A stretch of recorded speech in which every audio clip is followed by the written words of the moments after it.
and welcome to Hexed Encountered. My name's Joe. In this video, I am going to be doing a look at the 1995 SCRAM season for Red, White, and Blue Racing from Plaay Games. And the idea here is I will probably do the 1995 season as a playthrough, kind of a long-term project, sort of similar to what I did with the 1960 SCRAM season. Same kind of approach.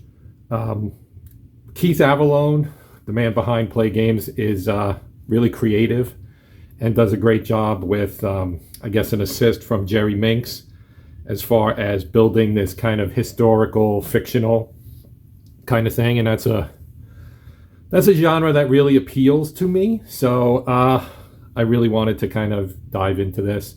And during the recent holiday sale, I tried to get my hands on that doorbuster for the SCRAM history thing from 2012 to 23. I mean, I have 2012, 60, and 95 now. I don't have anything else. So I missed out on it by probably, I don't know, less than a minute or something, because it went like instantly. And I'm not sure how many copies there were. But anyway, a little disappointed about that, but it is what it is. I mean, they call them doorbusters for a reason, right? There's only a handful, maybe. I'm not sure how many there are. Maybe there's only one. I have no idea. Anyway, we wanted to take a look at our SCRAM 95 season. So obviously you buy this from them. They don't have a PDF purchase available for this, which may be because of the fact that it's basically there's two sets of cards for each season. They're the base cards and the gold cards for the TV drivers. So that might be why, or it just might be that, you know, Keith doesn't want to have this stuff get out.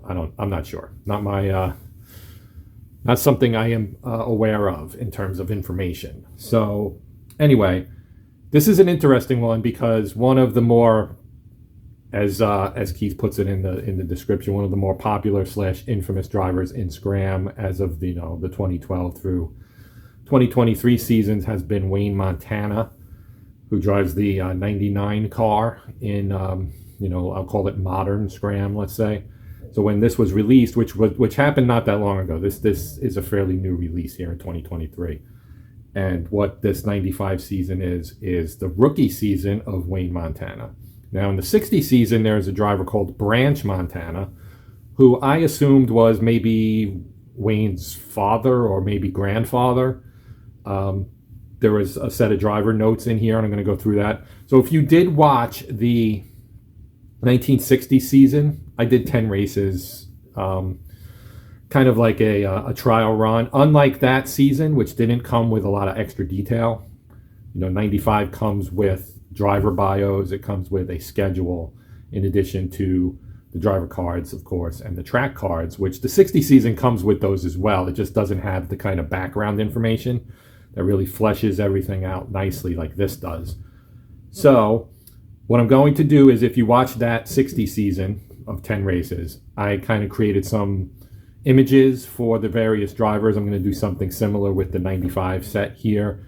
And we're going to kind of go, as we go through, we'll tie it back into the 60 season, as well as tie it ahead to the 2012 season, which I also have, and I have not actually done that for video, and I may or may not do that.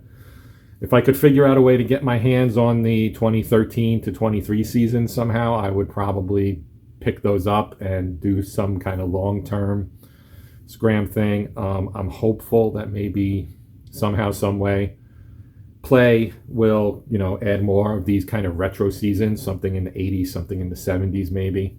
It would be a lot of fun to do that.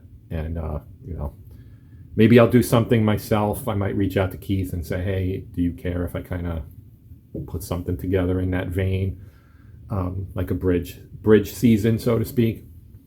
And my guess is he wouldn't care, but I would definitely ask permission before I went and did something like that. So let's get down to looking at what the season is, right? So I won't read this out because it's just a lot of information about how things work in here. At the top, you get some background on how the 2023 SCRAM season is Wayne Montana's last season. Then you get into 95 being his rookie season. So it's a lot of Wayne Montana at the top. Then you get into the various drivers and how they tie back to the 60s or tie forward, I guess. Kind of tie forward. They tie into the 2012 cards as well. And even some drivers, maybe their father drove in 95 and now they're driving in 2023. There's a lot of, like I said, there's a lot of little historical tie-ins. And if you are a NASCAR fan, you know that there's a lot of generational stuff in NASCAR. Obviously the Pettys, but other families as well through the years, fathers and sons, or fathers and grandfathers and grandsons, and all kinds of stuff like that goes on in NASCAR. So if you're interested in seeing what's in the set, that's what I'm going to do here. I'm just going to kind of go through it really quickly in terms of what you get, and then we'll talk about how we're going to set up this. Well, we won't really talk about how we're going to set up. This is more just an introduction, and I don't want it to be super long. So we have our sheet that's going to explain everything that you get. This is pretty typical for what you get when you buy a set, no matter what the game is from Play. You get a sheet here written up by Keith with kind of information about how the set is set up to play, or whatever, background information on some of the characters, etc. And he does thank Jerry Minks for his help in doing these seasons. Then we have our season driver detail. So this is what's a lot of fun, and this is what I wish was in the 60 set but isn't. Is just kind of a rundown from numerically by their car number, 0 through 99, and 99 now in 2012 through 2023 is Wayne Montana's car. In 95 it wasn't. He was driving the 66. That was his rookie season, as has been previously mentioned. So I'm going to go through all of these, and we'll talk about what this says, and it'll be kind of a setup, an introduction to ultimately the playthroughs of the various drivers. Now, what else do you get with this particular game? You get the season schedule. Now, if you've played modern SCRAM, so to speak, some of these venues will be familiar. Some are unique to 95, but most, I don't know what the percentage is, but some of these are present in modern SCRAM. And some of them might actually be present in 60 SCRAM as well. I haven't actually gone through everything to look and compare, but I think I see a couple that might have been in that one as well. So, and you've got the names of the races, which is always cool, like the Biddy Beer 500. Like I said, Keith is very creative with this, like his fictional universes, which I love. Quick plug for myself, I have a fictional sports universe of my own called Figment Sports Universe. You can check that out on legendsport.com. We have baseball, football, basketball, hockey, boxing.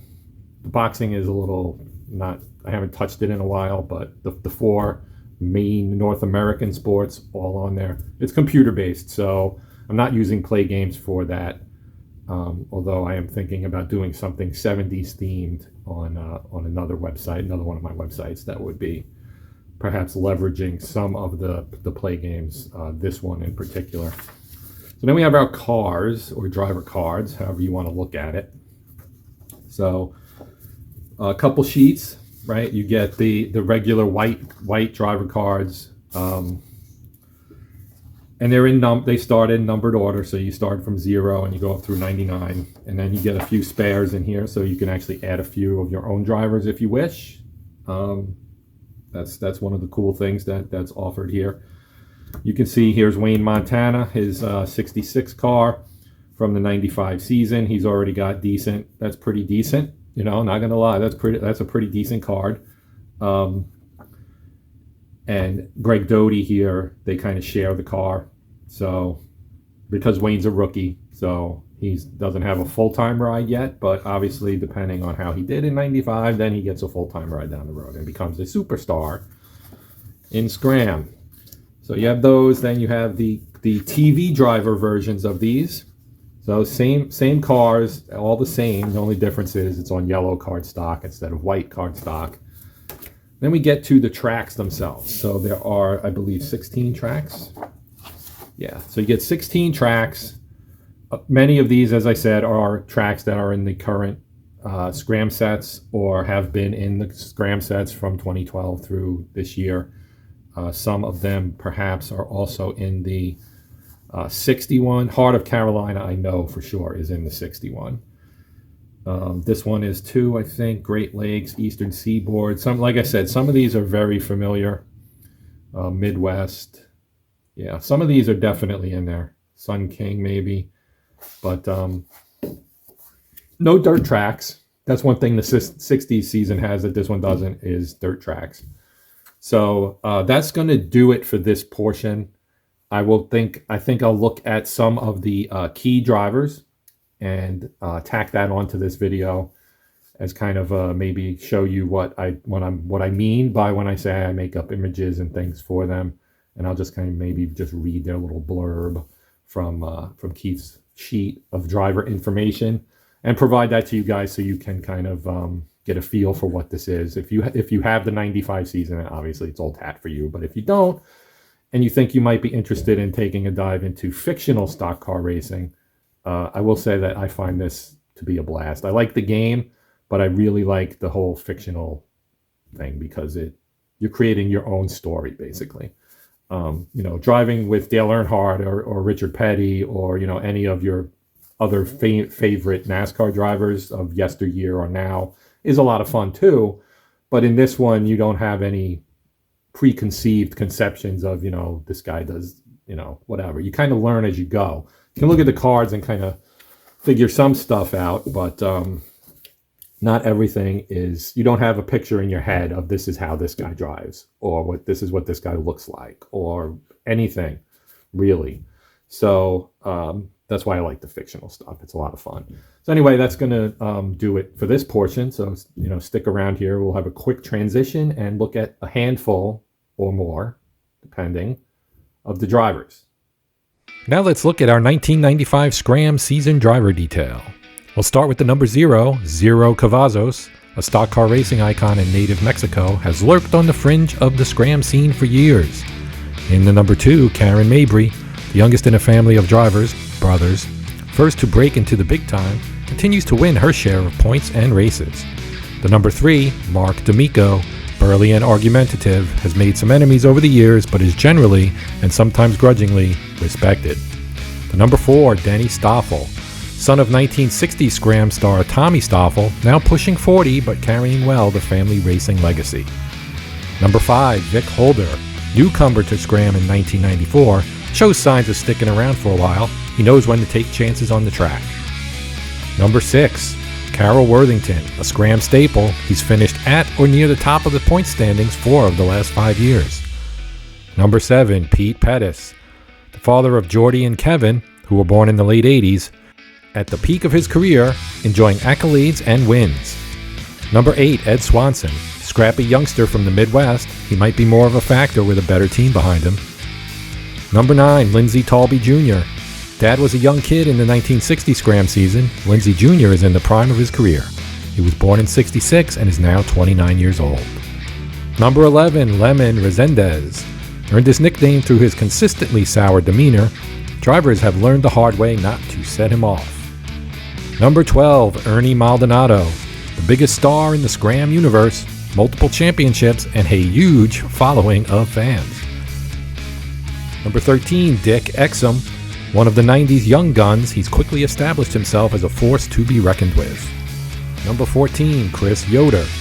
His dad, Hollis Yoder, in 60s SCRAM. He's enthusiastic and cordial. Some feel he'd be more effective with some angst. Number 15, Ringo Ireland. Ringo's Emerald Islanders are a major presence at every race, some of SCRAM's most outrageous fans. Number 17, Everett Davis. A hard-working kid with a solid track presence, nothing fancy, but he could have a bright future. Number 18, Earl Berman Jr. has been on the SCRAM circuit since the late 70s without major success, just a handful of top 5 finishes. Number 20, Winslow Weathers, a SCRAM throwback, low-budget garage populated by friends and family with roots in the late 1960s. 21, Craig Felder, a relative of 1960 SCRAM star Rocket Felder. He's a middle-of-the-pack driver with few surprises, but he's steady with the wheel. Number 22, Phil Clooney. Viewed as an up-and-comer with unlimited potential, it's tough to get past him in crunch time. Number 23, Eddie Rader. A veteran driver with plenty of hardware, he's now on the downside of a storied career. Number 24, Brian Hartzell, on the upswing after posting career best finish in the 94 season point standings. 25, Irv Jernigan. One of the big names of the 1980s, he's hit a dry spell in the 90s. His last win was in 88. Might be the end of the line. Number 27, Andy McGreevy. Product of another longtime SCRAM racing family, his established support network bodes well for the kid's future. Number 28, Jimmy Cottrell. Solid first season with a couple of dramatic wins, edges out Montana for Rookie of the Year honors. Number 30, Orlando Longo. Solid racing pro who has gotten bitten by the bad luck bug in recent seasons. He's battled injuries throughout the 94 season. 33, Kerry Holguin. A hard-edged veteran who has endured highs and lows during a career that has spanned 3 decades. Number 34, Kenny Jeffers. Mostly unknown outside of Mississippi, brings a roughshod pedal-to-the-metal style of driving to the SCRAM scene. Number 35, Nick Gruber. Career marked by relentless hustle, but not many wins. Also driving the 35, John Gill. He's had much success in the regional racing scene and has taken his talents to SCRAM to see how they'll stack up against the pros. 36, Ruff Thurston. Scattered wins in the late 80s, enough to keep the sponsor money coming in a half dozen years later. 38, Homer Brackett. Had some modest success in the 1970s and he's still breathing in those fumes. Number 39, Brunson Hewson. Highly regarded youngster, now in his 5th season. Finished lowest ever in 94 and is looking to rebound in 95. Number 40, Jack Ventura. Mechanic turned driver in 1990. He posts his best ever season when the sponsor money beginning to roll in. Number 44, Fred Shaver. West Coast short track star moves to SCRAM Series to test his mettle. Some hiccups as crew gets familiar. Number 45, Ned Garnay. Has had some success over the years, top 5 in the point standings in 87. Funding has been an issue recently. Number 46, Art Farias. Won the season opener race in 92 and was top 5 in 94, but has found it tough to sustain the magic year-long. Number 48, Shad Kavanaugh. Car dealership kingpin decides to get into stock car racing with budget driver, crew, finds scant success. Number 49, Adler Brown. Soft-spoken after the race, but a terror on the track. Has won some big races over the past decade. Number 54, Rom Whitson. Serious and studious, not the best interview material after a race, especially if he's finished poorly. Number 55, Charlie Brake, one of the sharpest drivers in SCRAM, gets more out of his crew and car than pretty much anyone else. Number 57, Ryder Kaminsky, the diamond in the rough driver, plagued by shortcomings of garage, pit crew, and owner. Deserves better elsewhere. Number 66, Greg Doty. Put together impressive seasons in the early 80s, but has recently trended downward in the point standings. And also driving the 66, Wayne Montana. Burst onto the scene from a small-town racing background. Fill-in work turns heads, Rookie of the Year runner-up. Number 70, Barb Garvin. Personable, talented. Sponsors step up with big cash infusion, bolstering hopes for continued incremental success. Number 73, Ralph Roach. The Southern gentleman who plays by the rules, relies on discipline, superior support crew, and impeccable equipment. 74, Lynn Valladares. Finished top 10 in 91, a flash in the pan. He's got a decent crew behind him, so that's not the problem. Number 77, Hooks Troyer. Cagey, some say sneaky. Veteran driver seeks to rack up yet another impressive season. Number 80, Buck Trimble. Can-do attitude, eager spirit meshes well with solid support crew. The buck starts here. Number 82, Matt Keener. First year driving for this smart, respected youngster. Got his start in the garage, given a chance behind the wheel. 87, Jerry Fierro. Happy-go-lucky country music singer takes a shot at stock car racing and performs respectably. Number 89, Jimmy Vogt. Once considered a future star, the glow has greatly faded, now on his 3rd team in 5 years. Also driving the 89, Guidry Thibodeau. Louisiana Swamp legend, once won 14 races in a row, has caused a stir in SCRAM circles with his Cajun mannerisms. Number 95, Billy Schrader. A hotshot rookie in 90, but has struggled since. Has led SCRAM and Rec DNFs the last 2 seasons. 96, Chance Clemens. Not well known, but affordable for startup garage seeking a foothold and sponsors. 99, Bobby Pettis, a veteran driver, fading success. He retires at the end of the 95 season, and the 99 team hires Montana away from the 66. And that's going to do it for our look at the 1995 SCRAM season. This will be the kickoff to a playthrough of the season itself. We'll be back soon with the first race of the year. For now, thank you for watching. My name's Joe, and this has been X Encounter Sports